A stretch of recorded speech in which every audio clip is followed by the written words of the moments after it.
Olá, meus queridos alunos. Vamos iniciar o estudo do conteúdo relativo à proteção e conservação da natureza. No vosso manual podem encontrar estes conteúdos entre a página 220 e a página 233. Em primeiro lugar, importa considerar como podemos salvaguardar, proteger o ambiente, através das medidas relacionadas com ordenamento do território, a criação de áreas protegidas, o tratamento de resíduos e o desenvolvimento sustentável. Em que consiste o ordenamento do território? O ordenamento do território consiste na gestão da intervenção do homem sobre o espaço natural. Em Portugal, a entidade responsável pelo ordenamento do território é o Ministério do Ambiente, Ordenamento do Território e Energia. Organiza-se em planos à escala nacional, depois regional e, por fim, municipal. É implementada através de instrumentos de gestão territorial, como, por exemplo, o Plano Regional de Ordenamento do Território ou o Plano Municipal de Ordenamento do Território. Relativamente à proteção da natureza, o ordenamento do território prevê a criação de áreas protegidas. Vocês podem ver no vosso monitor um conjunto de áreas protegidas que existem no território português. E o que são áreas protegidas? São locais de grande significado ambiental, científico e cultural, onde as atividades humanas são limitadas, que têm como objetivo a preservação de recursos naturais e a manutenção da biodiversidade. Ora, aqui na nossa região nós podemos ver no mapa de Portugal uma região assinalada com o número 12 e depois um bocadinho a norte de Sines uma região assinalada com o número 22. Então vamos ver a que é que correspondem. Com o número 12 temos Parque Natural do Sudoeste Alentejano e Costa Vicentina, portanto, que se estende desde São Torques até ao Algarve.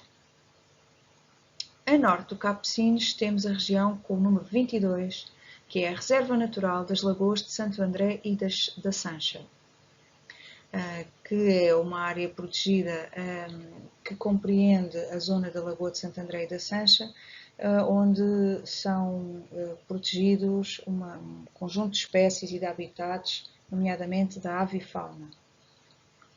A sul, portanto, iniciando ali em São Torques e terminando no Algarve, há uma vasta orla costeira onde são protegidas um conjunto de espécies endémicas do litoral alentejano, portanto, espécies que só ocorrem nesta zona, e estamos a falar de espécies de plantas, espécies marinhas, espécies dunares e até alguns mamíferos, como por exemplo a lontra. Ora bem, então as áreas protegidas não são todas iguais. Existe como que uma hierarquia das áreas protegidas, desde aquela mais importante, que é o Parque Nacional, que em Portugal só há um Parque Nacional, a Peneda Gerês. Depois temos os parques naturais, como por exemplo o Parque Natural da Ria Formosa, no Algarve. Depois a Reserva Natural, aqui temos como exemplo a Reserva da Serra da Malcata. Depois a paisagem protegida, como é o caso da Arriba Fóssil da Costa da Caparica, e o monumento natural, que é o exemplo a pegadas de dinossauros em Ourém. Portanto, estamos aqui a falar de uma espécie de ordenamento do mais importante, o mais relevante, que é o Parque Nacional, até a área de um tamanho menos considerável e que normalmente foi criada para proteger um monumento específico com interesse biológico, geológico, portanto, algo que é importante preservar, que é o caso do monumento natural. Vamos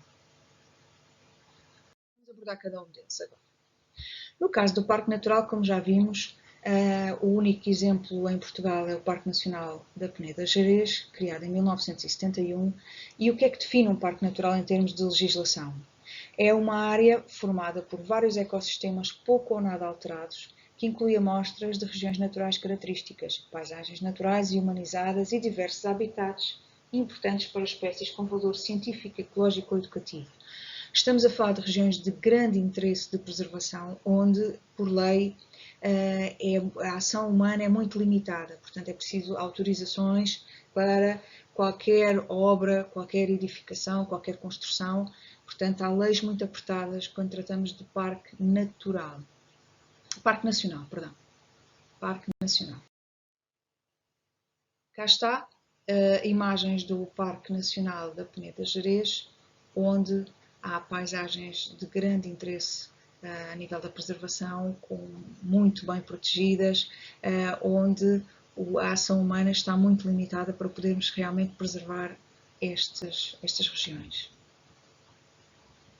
É claro que aqui também habitam espécies em vias de extinção, que é muito importante defender, preservar. Agora, os parques naturais. Portanto, os parques naturais constituem uma área pública ou privada de paisagens naturais, seminaturais e humanizadas que têm que ser conservadas e protegidas. Nos parques naturais promove-se o desenvolvimento das populações, por exemplo, artesanato e tradições populares, bem como a proteção e a recuperação do património arquitetónico.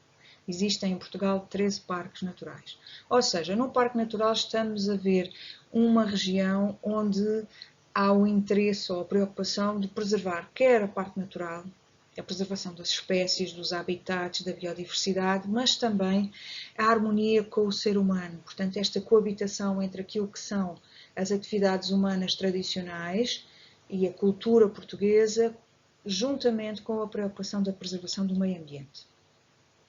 E muitas vezes nestes locais também habitam espécies endémicas, muitas delas ameaçadas e que é importante preservar.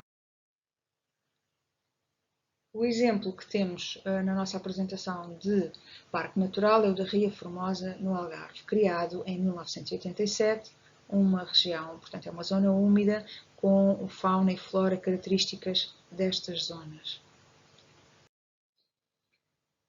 Relativamente à reserva natural, a reserva natural constitui uma área de proteção do habitat da fauna e da flora que apresenta características de valor científico, ecológico ou educativo.